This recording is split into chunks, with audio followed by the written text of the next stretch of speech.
Selamat siang kepada Bapak Sarwoko SAG Eskepnes Mkes dan teman-teman semua yang saya cintai. Di sini kami dari kelompok 8 akan mempresentasikan tentang fisiologi sistem saraf. Sebelumnya, saya akan memperkenalkan anggota kelompok. Yang pertama, Yuni Ira Hidayah, NIM 2202007. Yang kedua, Dewi Puput Arumwuri 2202017. Yang ketiga, Nabelia Bintang Jessica, NIM 2202027. Keempat, Alif Ronan Wijaya S, NIM 2202037. Yang kelima, saya Kristina Dwinoviana, NIM 2202047. Dan yang keenam, Afif Kurniawan Syafi'i, NIM 2202057. Selanjutnya, penyampaian materi akan disampaikan oleh Dewi Puput Arumwuri. Silakan. Ya, pengertian sistem persarafan. Sistem persarafan yaitu suatu jaringan saraf yang kompleks, sangat khusus dan saling berhubungan satu dengan yang lain. Sistem saraf mengkoordinasi, menafsirkan, dan mengontrol interaksi antara individu dengan lingkungan lainnya.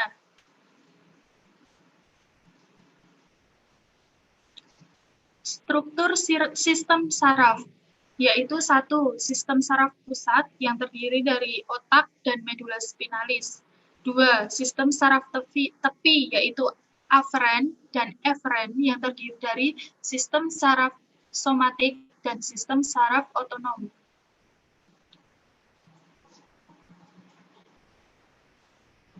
Kemudian, sistem saraf pusat.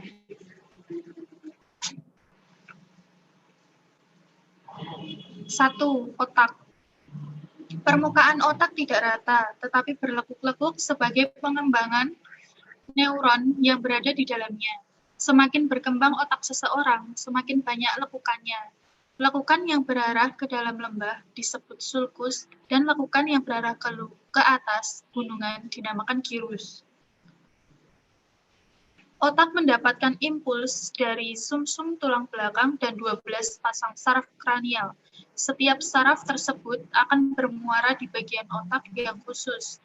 Otak manusia dibagi menjadi 3 bagian utama, yaitu otak depan, otak tengah, dan otak belakang. Otak belakang berfungsi dalam menjaga tingkah laku, otak tengah berfungsi dalam penglihatan, dan otak depan berfungsi dalam penciuman.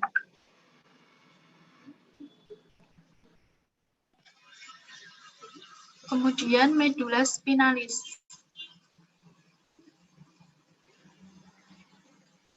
Medula spinalis ini disebut sumsum tulang belakang, yaitu yang merupakan perpanjangan dari sistem saraf pusat yang dilindungi oleh ruas-ruas tulang belakang. Sumsum tulang belakang memanjang dari pangkal leher hingga ke selangkangan. Bila sumsum tulang belakang ini mengalami cedera di tempat tertentu, maka akan mempengaruhi sistem saraf di sekitarnya, bahkan bisa menyebabkan kelumpuhan di area bagian bawah tubuh seperti anggota gerak bawah.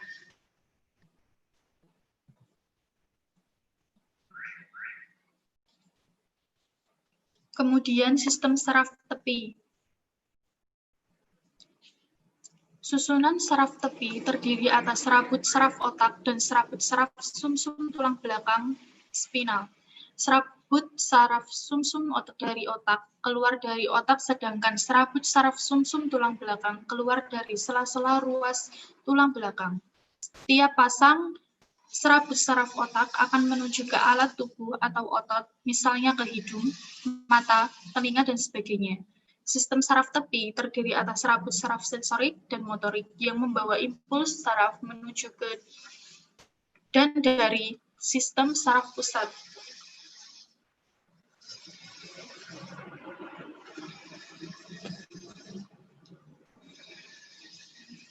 Sistem saraf tepi ini tadi terdiri atas sistem saraf sadar.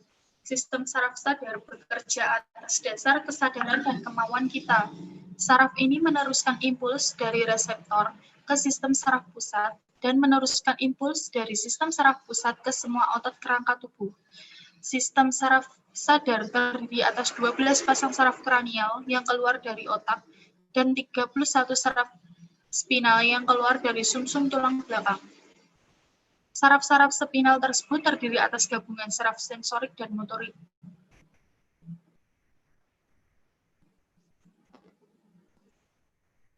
Kemudian, yang kedua yaitu sistem saraf tidak sadar. Sistem saraf ini bekerja tanpa disadari secara otomatis dan tidak di bawah kehendak saraf pusat. Contoh gerakan tersebut misalnya denyut jantung, perubahan pupil mata, gerak alat pencernaan, pengeluaran keringat, dan lain-lain. Kerja saraf otonom ternyata sedikit banyak dipengaruhi oleh hipotalamus di otak. Apabila hipotalamus dirangsang, maka akan berpengaruh terhadap gerak otonom seperti contoh yang telah diambil, yaitu mempercepat denyut jantung, melebarkan pupil, dan menghambat kerja saluran pencernaan. Sistem saraf otonom ini tadi dibedakan menjadi dua.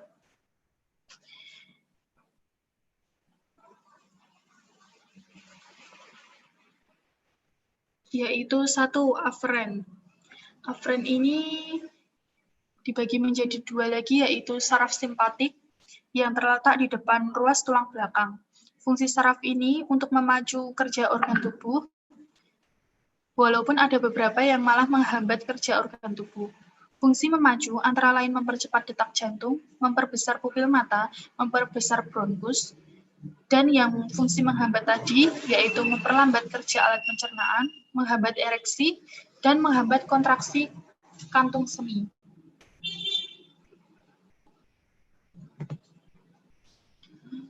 Kemudian, saraf parasimpatis yang berfungsi berlawanan jika dibandingkan dengan saraf simpatik.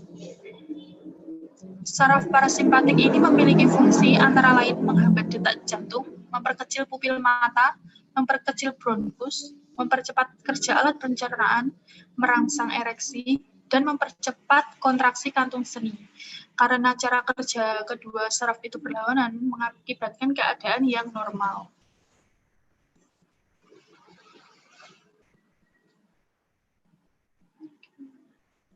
Kemudian kita masuk pada jaringan saraf. Neuron atau sel saraf merupakan unit anatomis dan fungsional sistem persarafan. Bagian-bagian dari neuron yaitu 1. Badan sel, yang terdapat inti sel di dalamnya. 2. Dendrit, yang berfungsi menghantarkan impuls menuju badan sel, dan akson menghantarkan impuls keluar dari badan sel.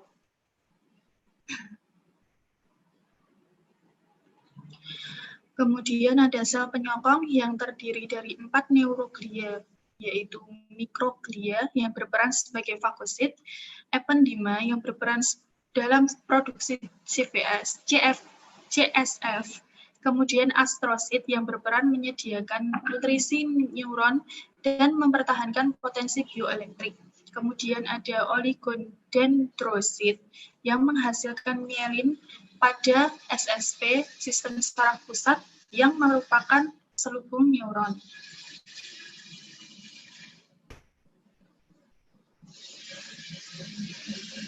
Kemudian ada mielin, kompleks protein lemak berwarna putih yang menutupi tonjolan syaraf atau neuron, menghalangi aliran ion Na dan K melintasi membran neural. Daerah yang tidak bermielin disebut nodus transfer. Transmisi impuls pada saraf bermielin lebih cepat daripada yang tak bermielin karena adanya loncatan impuls dari satu nodus ke nodus lainnya, yaitu konduksi saltatorik.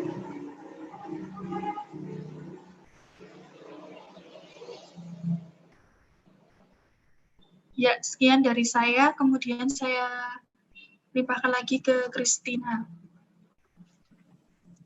Selanjutnya, kami akan menjawab pertanyaan dari pertanyaan yang sudah masuk. Untuk pertanyaan pertama akan dijawab oleh Yuni Ira. Silakan. Saya akan menjawab pertanyaan dari Selviani, NIM 22020004 dari kelompok 5. Pertanyaannya, mengapa kerusakan sumsum tulang belakang dapat mengakibatkan kelumpuhan? Jawabannya, Kelumpuhan akibat cedera saraf tulang belakang terjadi karena proses pengiriman sinyal. Sebab saraf tulang belakang memiliki peran yang sangat penting dalam pengiriman sinyal dari otak ke seluruh tubuh. Dan sebaliknya, kondisi ini bisa menyebabkan hilangnya sensor motorik dan kendali gerak yang bisa berujung pada kelumpuhan. Saat seseorang mengalami gangguan ini, penanganan dan pengobatan harus segera dilakukan. Makasih. Selanjutnya, saya akan menjawab pertanyaan dari Laila Novianti, NIM 2202008, perwakilan dari kelompok 9. Apa yang akan terjadi bila sumsum tulang belakang mengalami cedera? Cedera pada sumsum tulang belakang merupakan salah satu jenis cedera fisik yang sangat serius dan dampaknya bisa bersifat jangka panjang. Informasi dari otak ke seluruh bagian tubuh yang terjadi. Pada cedera ringan, mungkin gangguan pada saraf sensorik dan motorik belum terjadi. Namun pada cedera sumsum tulang belakang yang berat, dapat terjadi kerusakan saraf yang menyebabkan kelemahan, mati rasa, hingga kelumpuhan pada bagian tubuh. Cedera saraf tulang belakang bagian bawah, misalnya pada tingkat dada atau pinggang, dapat menyebabkan kelumpuhan pada kedua tungkai kaki. Sedangkan cedera saraf tulang belakang pada area leher dapat menyebabkan kelumpuhan pada kedua lengan dan tungkai kaki. Bahkan bila cedera mengenai bagian atas leher, penderita dapat mengalami kesulitan bernafas sehingga membutuhkan alat bantu pernafasan. Terima kasih. Untuk pertanyaan yang ketiga dari Alivia Widyastuti, NIM 22020033. Apabila otak bagian kanan mengalami kerusakan, apa saja dampak yang dapat ditimbulkan? Di sini saya akan mencoba menjawabnya. Pasien dengan kerusakan otak belahan kanan paling sering mengalami kesulitan dengan perhatian, pembelajaran, memori, kurangnya kemampuan untuk mengenali emosi orang lain saat diekspresikan melalui ekspresi wajah dan nada suara. Yang berikutnya yaitu pertanyaan dari Novita Sari, NIM 220200001, perwakilan dari kelompok 2. Pertanyaannya yaitu, bagaimana gejala pada orang yang menderita penyakit saraf?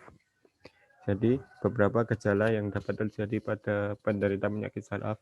Yang pertama yaitu ada sakit kepala, nyeri punggung yang menyebar ke lengan atau tungkai, tremor, kejang, kekuatan otot melemah atau hilang, hilangnya keseimbangan dan koordinasi tubuh, kemampuan mengingat menurun atau hilang atau menurunnya kemampuan indera, seperti indera untuk melihat atau mendengar. Terus berikutnya ada gangguan untuk berbicara atau afasia, terus sulit berbicara atau bicaranya cadel. Berikutnya ada disfagia, kemudian ada paralisis atau lumpuh. Jadi itu tergantung sarafnya yang mengalami gangguan ya. Jadi kalau mungkin saraf kan ada saraf otonom, saraf motor, dan saraf sensorik. Jadi kalau mungkin untuk saraf yang bagian atas itu tadi gejalanya sekitaran sakit kepala. Terus kalau saraf bagian punggung ya yang nyeri punggung tadi. Dapat dipahami? Iya, dapat.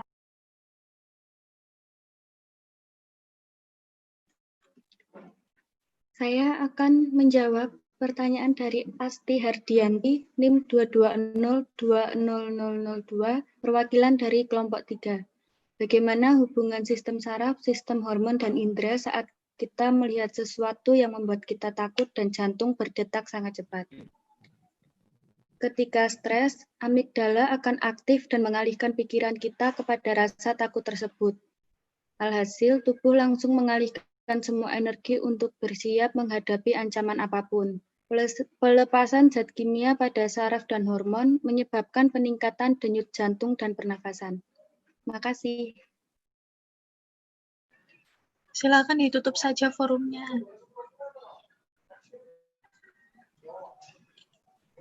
Jika sudah tidak ada yang ditanyakan, maka presentasi dari kelompok kami akhiri. Apabila ada kesalahan, kami mohon maaf. Bila ada jawaban yang kurang memuaskan, kami mohon maaf. Sekian dari kelompok kami. Terima kasih.